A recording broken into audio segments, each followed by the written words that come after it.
اعلی حضرت فرماتے ہیں کہ نبی پاک صلی اللہ تعالی علیہ وسلم مسجد شریف میں آ گئے عشاء کی نماز کی امامت فرمانے کے لیے، اور سیدنا بلال حبشی نے اقامت کہہ دی، لیکن حضور نے فرمایا اقامت ہو گئی، فرمایا ٹھہرو بھی، ٹھہرو ٹھہرو ذرا، رکو میں آیا۔ یہ لفظ کہتے کہتے نبی پاک صلی اللہ علیہ وسلم پہ حجرے میں داخل ہو گئے، تھوڑی دیر کے بعد آئے، پہلے نماز پڑھانے لگے، پھر حضور نے فرمایا تم سوچ رہے ہوگے کہ میں کیوں گیا تھا۔ اب سرکار جو ہے نا، یہ بالکل جو انسان کی عقل پہ چیز تھوڑا سا بھی بوجھ بنتی ہے وہ مسئلہ بھی حل کرتے ہیں۔ اب نماز میں بندے سوچتے رہیں گے پتہ نہیں کہاں گئے تھے، کیا لینے گئے تھے، کیا ماجرا تھا۔ سرور کائنات صلی اللہ علیہ وسلم نے فرمایا نماز کے بعد بتاؤں گا تو پتہ نہیں بات کہاں جائے گی، نماز سے پہلے بتا دیتا ہوں۔ حضور فرمانے لگے تم سوچ رہے ہوگے کہ میں کیوں گیا تھا۔ سرکار فرمانے لگے ادھر دیکھنا میری طرف، فرمایا سویرے مال آیا تھا، سارا بانٹ دیا، 3 دینار رہ گئے، 3 دینار رہ گئے، تو میں نماز پڑھانے آیا تو مجھے خیال آیا او 3 دینار تو ابھی بانٹے ہی نہیں، تو پھر سوچا کہ یہ 3 اگر گھر میں پڑے رہ گئے اور اسی طرح رات گزر گئی تو کیا بنے گا، تو سوچا نماز بعد میں پڑھتا ہوں، پہلے دولت سے تو جان چھڑاؤں۔ اب تو جو فقیری کا درس دینے والے ہیں وہ لوگوں کو فقیری کا درس دیتے جا رہے ہیں، خود امیر ہوتے جا رہے ہیں۔ روز بروز نئی پجارو، نئے معاملہ، خدا کہیں بریک لگائیں، ہر چیز کو دولت میں نہ تولیں، مہربانی کریں۔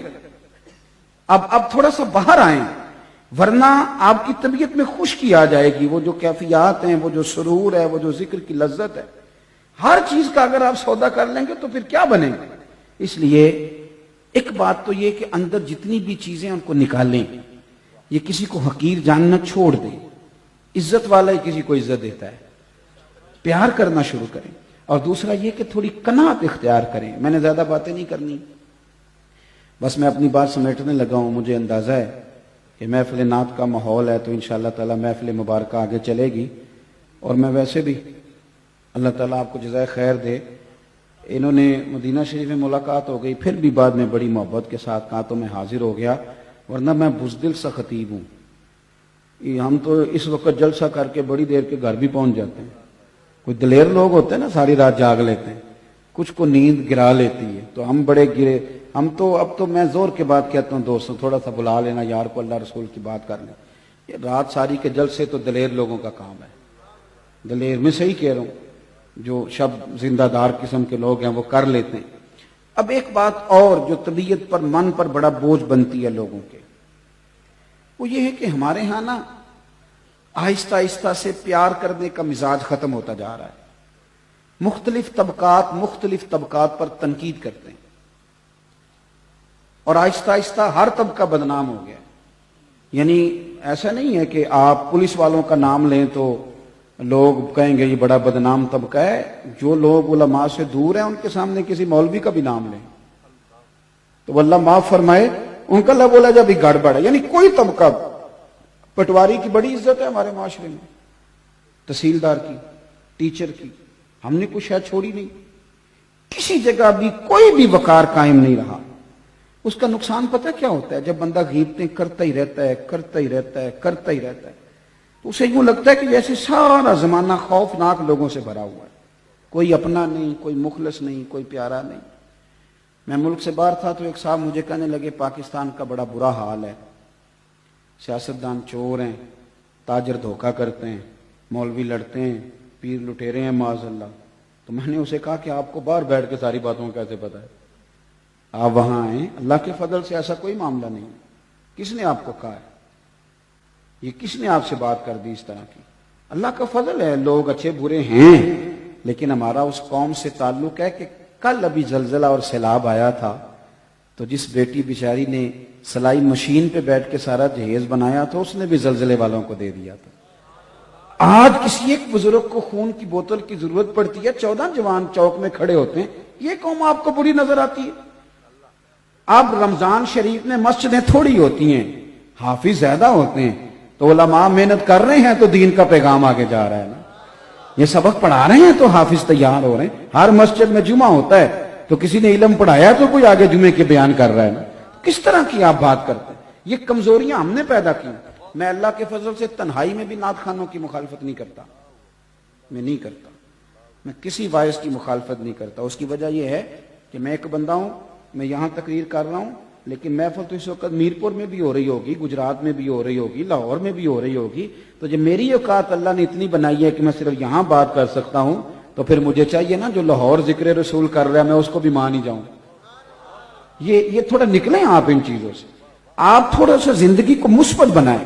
میرے رسول پاک صلی اللہ علیہ وسلم نا لوگوں کو عزت دیتے, لوگوں سے پیار کرتے, ہر طبقات کے لیے حضور نے عظمت بیان کی, ہر طبقے کے لیے. عالم کے فضائل بیان کیے, حافظ کے فضائل بیان کیے, حاجی کے فضائل بیان کیے. نبی پاک صلی اللہ علیہ وسلم کی نعت پڑھنے والے کو میرے نبی نے چادر عطا فرمائی. میرے رسول پاک نے قاضی کے فضائل بیان کیے, عدل کرنے والے بادشاہ کے فضائل بیان کیے, جو بیٹی پالے اس کے فضائل بیان کیے. رسول کائنات صلی اللہ تعالی علیہ وسلم نے فرمایا رستے سے روڑا ہٹانے والے کو بھی میرا رب جنت عطا فرما دے گا. رسول پاک صلی اللہ علیہ وسلم نے محنت کر کے, مزدوری کر کے, کوشش کر کے پیسہ کمانے والے کو اللہ کا دوست کہا.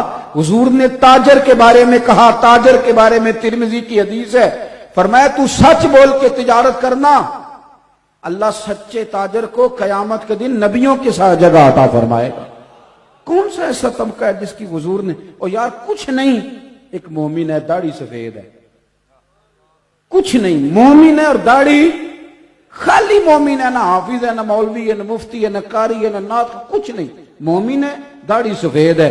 میرے نبی پاک نے فرمایا یہ میرا مومن سفید داڑھی لے کے جب قبر میں جائے گا ترا فرشتوں سے فرمائے گا اسے عذاب نہ دینا. میرے نبی کی سنت وہ بھی سفید رنگ کی, مجھے حیات دیا اسے عذاب دیتے ہوئے. حضور نے تو ہر طبقے کو عزت دی, ہر طبقے کے حصے میں حضور نے عزت لکھی. عورتوں نے آ کے عرض کیا تھا یا رسول اللہ صلی اللہ علیہ وسلم مرد ساری فضیلتیں لے گئے, قاضی بھی مرد بنے, مجاہد بھی مرد بنے, غازی بھی مرد بنے, ہم تو پیچھے رہ گئیں.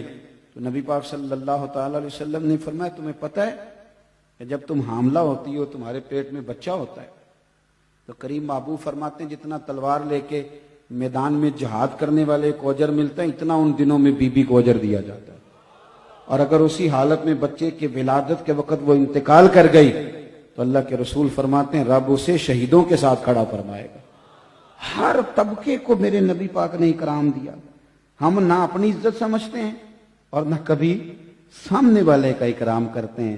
اگر سب سے پہلے تو ہمیں خود سمجھنا چاہیے, خود اپنے آپ کو خوش قسمت سمجھیں. آپ جہاں بھی بیٹھیں جو فضائل سرکار نے ہمارے لیے بیان کیے انہیں کھولیں, اور شکر کا رویہ, پھر طبیعتوں سے تلخی جاتی ہے. جب آپ راضی رہنے, ہمارے ہاں نا کوئی بندہ آتا ہے وہ ہمیں تلخ کر کے چلا جاتا ہے. یہ ہماری مذہبی سٹیج پہ بھی یہ کام ہوتا ہے, پہلا باری میری ہے تو پھر باری میری ہے, تو اس سے بھی بڑی پریشانی. محفل کرانے والا بیچارہ اس طرح ہوتا ہے کہ جس طرح کڑکی میں پھنسا ہوا بندہ ہے, پتہ نہیں کب نکلے گا, کب اس کی جان چھوٹے گی. بڑا خوف, یہ مذہبی محافل میں ہوتا ہے, میں ہم کو صحیح بتا رہا ہوں.